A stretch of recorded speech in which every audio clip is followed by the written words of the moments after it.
तो आप इस संसार में आने का फायदा आपने लाभ उठा लिया, और नहीं पाया तो इस संसार में से धरती पे मनुष्य का तन पाने का लाभ आप उठा ना पाए। धन्य है ये गोपियां जो केवल कृष्ण से प्रेम करती हैं। ना तो ये अच्छा, इन गोपियों के पुत्र भी हैं, इन गोपियों के पति पुत्र परिवार सास ससुर सब कोई है। और ये गोपियां ऐसा नहीं है कि काम करती ना हो, ये अपने पति की सेवा भी कर लेती हैं, पुत्र का भी काम करती हैं, सास ससुर की आज्ञा का पालन करती हैं, और जब समय मिलता है तो कृष्ण को याद करती करती रोने लग जाती हैं। केवल भगवान से प्रेम करती हैं। हम काम सबका करें, हम काम सबके आए। मैं ये निवेदन कर रहा हूं कि हम सबके काम आए, सबकी सेवा करें, पर प्रेम केवल कृष्ण से करें। बस इतनी छोटी सी बात आपकी समझ में आ जाए तो भी कल्याण हो सकता है। व्यवहार सबसे करो, बेटे को भी पालना पोसना, उसे पढ़ाना लिखाना संस्कार देना सब करो बराबर, लाड़ करो प्यार करो, पर जो सच्चा प्रेम है अंदर से, वो प्रेम केवल भगवान से। क्यों? ये याद रखना, ना तो आपकी बेटी, ना तो आपका बेटा, ना तो आपका पति, ना तो आपकी पत्नी, ना तो आपका पैसा, ना तो परिवार, कोई काम नहीं आएगा, कोई साथ नहीं देगा। यदि साथ देगा काम आएगा तो बस आपका किया पुण्य और आपके द्वारा किया हुआ भगवान का प्रेम। बाहर से संसार में जुड़ो, भीतर से भगवान से जुड़ो, दोनों लोग संतुष्ट रहेंगे। भगवान की भक्ति अंदर से होगी, संसार का व्यवहार बाहर से होगा। जैसे मैंने एक दिन उदाहरण देकर आपको समझाया था कि आप अपने घर में नौकर चाकर रख लो, मालिश करने वाला रखो, कपड़े धुलने वाला रखो, झाड़ू लगाने वाला, भोजन बनाने वाला। ये जो आपके घर के नौकर चाकर हैं, ये सब आपका काम कर देंगे, मालिश भी कर देंगे, आपके कपड़े भी धुल देंगे, आपको नहला भी देंगे, आपके पांव भी दबा देंगे, आपकी सारी सेवा करेंगे, भोजन बना के खिला भी देंगे, बर्तन कपड़े सब धुल देंगे, आपकी सेवा सारी कर देंगे संसार के नौकर चाकर, पर आपसे प्रेम नहीं करेंगे। आपकी जो मालिश करने वाली या करने वाला है वो आपकी मालिश करता है, सेवा कर रहा है आपकी, पर वो आपसे प्रेम नहीं करता। आपके कपड़े धुलने वाला आपके कपड़े धुलकर आपकी सेवा कर रहा है, पर वो आपसे प्रेम नहीं करता। आपके घर भोजन बनाने वाली है, भोजन बनाती है, बनाता है, सेवा करता और करती है आपकी, पर वो आपसे प्रेम नहीं करता या करती। उसी तरह आप भी संसार के लोगों से ऐसा ही व्यवहार करो। आप अपने बेटे की सेवा करो, नहलाओ धुलाओ, बड़ा करो, संस्कारी बनाओ, उसे सेवा करो, जो भी जरूरत है पूरी करो, सेवा सबकी करो, पति की भी सेवा करो, पांव दबाओ, जरूरत जो कहता है वो करो, सबकी सेवा करके सबको संतुष्ट करो, सबको प्रसन्न करो, पर प्रेम इनमें से किसी से मत करो। प्रेम केवल गोविंद से करो, केवल भगवान से प्रेम करो। व्यवहार सबके साथ निभाना चाहिए, पर प्रेम गोपियों की तरह केवल कृष्ण से करना चाहिए।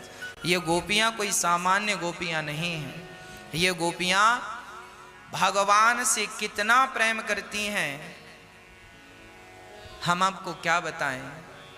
हनुमान जी से किसी ने कहा कि तुम राम से कितना प्यार करते हो।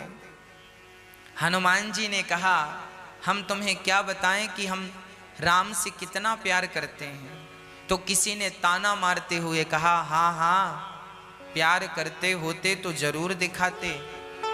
तो हनुमान जी को लगा अब तो इन्हें छाती फाड़ कर ही दिखाना पड़ेगा, है ना। लोग कहते हैं ना, सामान्य बात भी, हम काश अपनी छाती फाड़ सकते तो तुम्हें बता देते। हम लोग तो केवल कहावत कहते हैं, मुहावरा कह देते हैं, पर हनुमान जी ने छाती फाड़कर सचमुच दिखा दिया जगत के लोगों को, देख लो मैं इतना प्रेम करता हूं राम से कि एक राम बाहर बैठे हैं सिंहासन पर और एक सीताराम मेरे हृदय में बैठे हैं। एक क्षण के लिए मैं राम और सीता के बिना नहीं रह सकता। मैंने अपने प्रेम के बल पर, हनुमान जी ने प्रेम के बल पर सीताराम को अपने अधीन कर रखा है, हृदय में बिठा रखा है। अब बताओ, क्या हनुमान जी के पास धन दौलत की कमी? आज जिस धन दौलत के पीछे हम लोग भागते हैं, क्या हनुमान जी को इस दौलत की कमी थी? वो भी बढ़िया विवाह कर लेते। उनके पास तो अष्ट सिद्धि थी, अष्ट सिद्धि, नवनिधि के दाता, असवर दीन जानकी माता। हनुमान जी के पास 8 प्रकार की सिद्धियां थी, है ना? ये सिद्धियां क्या होती हैं? अणिमा, महिमा, गरिमा, लघिमा, पात्री, प्राकाम्य, इंशित्व और वशित्व, ये 8 सिद्धियां होती हैं, अष्ट सिद्धि, है ना? ये अणिमा, महिमा, गरिमा, लघुमा, पात्री, ये कौन सी सिद्धियां? इन सिद्धियां, एक सिद्धि आ जाए तो एक सिद्धि से व्यक्ति अपने आप को छोटा कर सकता। हनुमान जी लंका गए तो छोटे बन के गए, मतलब हनुमान जी के पास वो सिद्धि थी कि वो अपने आप को छोटा कर सकते थे।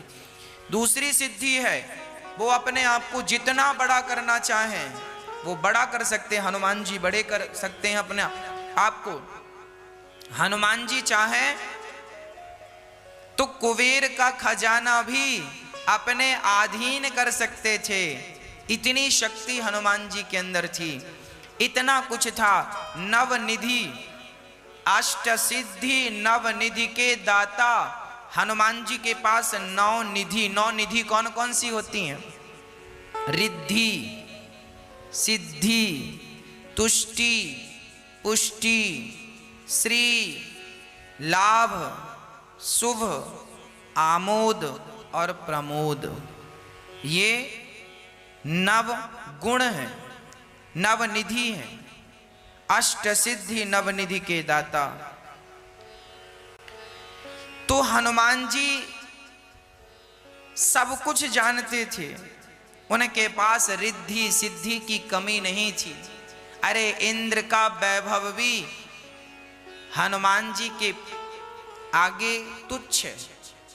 करोड़ों इंद्र का वैभव हनुमान जी चाहें तो चुटकियों में खड़ा कर सकते हैं, पर धन्य है वो हनुमान जी, सारी धन दौलत को छोड़कर, सारी रिद्धि और सिद्धि को छोड़कर केवल राम राम जपते हैं, क्योंकि हनुमान जी जानते हैं कि राम नाम ही सारी सिद्धियों को देने वाला है। जो सिद्धियों के पीछे भागता है उसके राम छूट जाते हैं, और जब राम छूट जाते हैं तो ना सिद्धि मिलती है ना राम मिलते हैं। और जो राम के पीछे भागता है सिद्धियां तो उसके पीछे पीछे भागने लगती हैं, उसे सिद्धियों के पीछे भागने की जरूरत नहीं पड़ती। इसलिए मेरी आप सबसे एक छोटी सी विनती है, संसार के पीछे भागा ना जाए।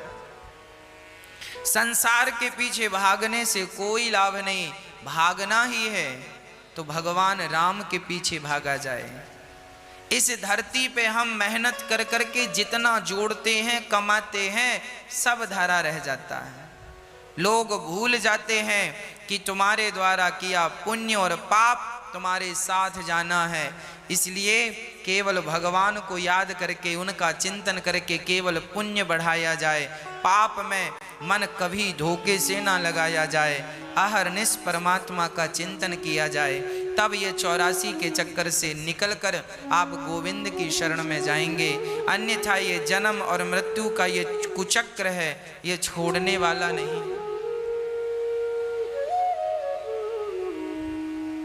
कभी छोड़ता नहीं है। इसलिए केवल गोपियों की तरह भगवान से प्रेम किया जाए, सच्चा प्रेम। प्रेम कैसा होता है? प्रेम की परिभाषा क्या है? प्रेम किसे कहते हैं? एक बार मोमबत्ती जल रही थी। सो आपने देखा हो मोमबत्ती में धागा होता है, चारों तरफ मोम है और धागा है, जलता है धागा और पिघलता है मोम। किसी ने मोम से कहा, अरे मोम, आग तो धागे में लगी है, तुम क्यों रोते हो? जब मोमबत्ती जलती है ना तो वो ऐसे पिघलती है जैसे आंसू गिर रहे हो। जरा गौर से देखेंगे तो मोम जब जलता है, मोमबत्ती जलती है तो आंसू जैसा टपकता है। मोमबत्ती जलती है तो आंसू जैसा टपकता है। किसी ने कहा, आग तो धागे में लगी है मोम, तुम क्यों रो रही हो? तो मोम ने कहा कि धागा हमारे भीतर है और जिसे दिल में बसाए हैं उसको जलता हुआ थोड़ी देख सकते हैं। धागा जल रहा है क्योंकि बसाया तो हमने उसे अपने भीतर है, दिल में जिसे स्थान दिया है उसे जलता हुआ कैसे देख सकते? इसलिए मोम पिघल रहा है। प्रिय भक्तों, सच्चा प्रेम यही है, अपने प्रेमी के प्रसन्नता में अपने आप को प्रसन्न रखना, अपनी कोई इच्छा ना करना। भगवान से जब हम प्रेम करेंगे तो भगवान जो चाहें वो करें, हमारी अपनी कोई मर्जी ना हो। भगवान कहें कि तुम जियो तो हम जिएंगे, भगवान कहें तुम मरो, यदि हमारे मरने से भगवान की प्रसन्नता है तो हम मरकर भी उन्हें प्रसन्न कर लेते हैं, क्योंकि हमारी अपनी मर्जी से तो कुछ होना नहीं है। हमारे पेट भर के खाने में भगवान प्रसन्न है तो हम पेट भर के खाएं, और आज रोटी की भी व्यवस्था नहीं है, आज हम भूखे हैं, तो समझ लो कि इसमें ही ईश्वर की मर्जी है। तो इस मर्जी में भी अपनी मर्जी मिलाकर उन्हीं को याद, हम भूखे हैं 2 दिन से, माना कि हम 2 दिन से भूखे हैं, तो हमें यह समझ लेना चाहिए कि विधाता यही चाह रहे हैं कि हम भूखे रहें। उनकी मर्जी के बिना पत्ता नहीं हिलता। हम आज भूखे हैं तो कोई बात नहीं, हम भूखे हैं फिर भी उन्हें याद करेंगे। ऐसा नहीं कि हम भूखे हैं तो भगवान हम तो तुम्हारा इतना भजन किया और तुमने तो रोटी भी नहीं दी। भगवान प्रभु, यदि मेरे को आज आप भूखा रखना चाहते हैं, मैं आपकी प्रसन्नता में प्रसन्न हूं, कोई शिकायत ना हो रत्ती भर भगवान से। यही सच्चा प्रेम है। और हम भगवान से शिकायत करते हैं, जहां शिकायत है वहां प्रेम नहीं है, और जहां प्रेम है वहां शिकायत नहीं है। संसार के लोग ऐसे हैं कि वो प्रेम करेंगे आपसे तो आपको अपने अनुसार चलाना चाहेंगे। यदि आप उनके अनुसार चलते हैं तो वो बड़ा अच्छा व्यवहार आपके साथ करते हैं, और आप जरा उनके अनुसार ना चलें तो मुंह फुलाकर बैठ जाते हैं। इसका मतलब ये सच्चा प्रेम नहीं है। अपने प्रेमी के प्रेम में प्रसन्न रहना, उसमें समर्पण कर देना, उसकी मर्जी में अपनी मर्जी मिला देना, यही प्रेम है। अपनी मर्जी को, अपनी इच्छाओं को डिलीट कर देना, समाप्त कर देना, और ईश्वर की मर्जी को अपनी मर्जी मान लेना, यही प्रेम है। गोपियां कृष्ण से मिलने चाहती, वृंदावन से मथुरा कोई ज्यादा दूर नहीं है। वृंदावन का आदमी आज दिन में 10 चक्कर मथुरा के लगाता है। मथुरा से वृंदावन 10 से 12 किलोमीटर ही है, पैदल जाएंगे तो 1 से 1.5 घंटे में पहुंच जाएंगे। पर गोपियां चाहती तो क्या कृष्ण से मिलने मथुरा नहीं जा सकती थी? क्या कृष्ण मथुरा से वृंदावन नहीं आ सकते थे? यदि गोपियां प्रेम करती थी तो जाकर मिल क्यों नहीं आती थी? रोया क्यों करती थी? क्योंकि गोपियों ने कहा, यदि हमारे कृष्ण को हमसे दूर रहने में सुख मिल रहा है तो हम जाकर उनके सुख में बाधा नहीं बनना चाहती, इसलिए गोपियां कृष्ण से मिलने नहीं गईं। अपने प्रेमी की प्रसन्नता में गोपियां अपनी प्रसन्नता समझती थीं, यही प्रेम है। और सच बताऊं, प्रेम में त्याग करना होता है, प्रेम में अपने सुख की, अपने इच्छाओं की कुर्बानियां देनी होती हैं। यदि आप अपने सुख, अपनी इच्छाओं का बलिदान दे सकते हैं तो आप सच्चे प्रेमी हैं, और आप नहीं दे सकते तो आप स्वार्थी हो सकते हैं, प्रेमी नहीं हो सकते। प्रिय भक्तों, प्रेम की अद्भुत परिभाषा है, जितना कहें सब कम है। प्रेम तो प्रेम है, हाँ, विशुद्ध कृष्ण ही प्रेम है, राधा ही प्रेम है। राधा और कृष्ण एक ही है। वृंदावन में जो बिहारी जी हैं, बिहारी जी के मंदिर में आपने देखा होगा कि बिहारी जी को प्रकट करने वाले थे श्री हरिदास जी महाराज। निधि वन में हरिदास जी महाराज रहते थे। जब हरिदास जी भगवान का भजन करते थे, पद गाते थे, तो भगवान स्वयं हरिदास जी के सामने बैठकर उनका पद गाया करते थे, उनका पद सुना करते थे। और भगवान श्री हरिदास जी को टुकुर टुकुर देखा करते थे, बाबा एक पद और सुनाओ, एक बढ़िया सा पद सुना दो। बाबा सुंदर से पद सुनाया करते। तो एक दिन हरिदास जी ने कहा, हे श्याम सुंदर, हे मनमोहन, हे मुरलीधर, हम चाहते हैं कि आप जब हम पद गाते हैं तो आप आकर सुनते हैं, हम आपको देखते रहते हैं, और हम पद गाना बंद करते हैं सो आप छोड़कर चले जाते हैं। हम चाहते हैं कि सदा सदा के लिए आप हमारी आंखों के सामने आ जाएं। तब भगवान बोले, बाबा तुम कल पद गाना, ये जो कुंड है इस कुंड से हम प्रकट होंगे।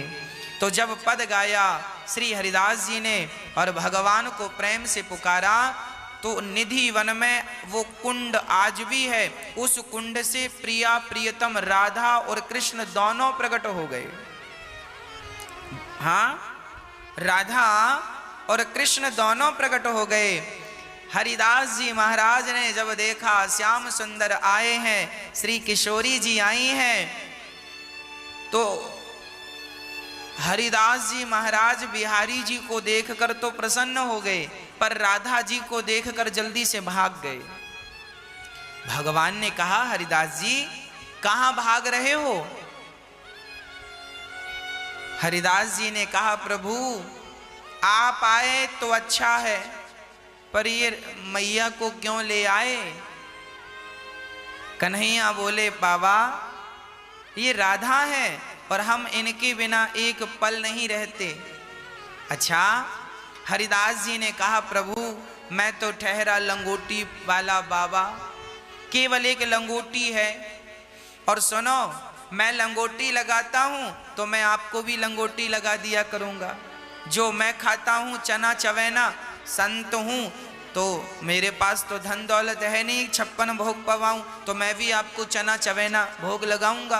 पर सुनो ये किशोरी जी हैं, इनको थोड़ी हम लंगोटी लगा सकते हैं, ये तो स्त्री है ना, इनका तो बढ़िया श्रृंगार होना चाहिए, और हमारे पास तो इतना धन नहीं है कि हम श्रृंगार। तो एक काम करो, हम दोनों की सेवा का खर्चा उठा नहीं सकते, तो हमें एक ही मिलो, तुम दो ना रहो, एक हो जाओ। तब श्री श्याम सुंदर ने किशोरी जी को देखा और कहा, सुनो हरिदास जी कह रहे हैं कि वो केवल एक को रखना चाहते हैं। तो राधा जी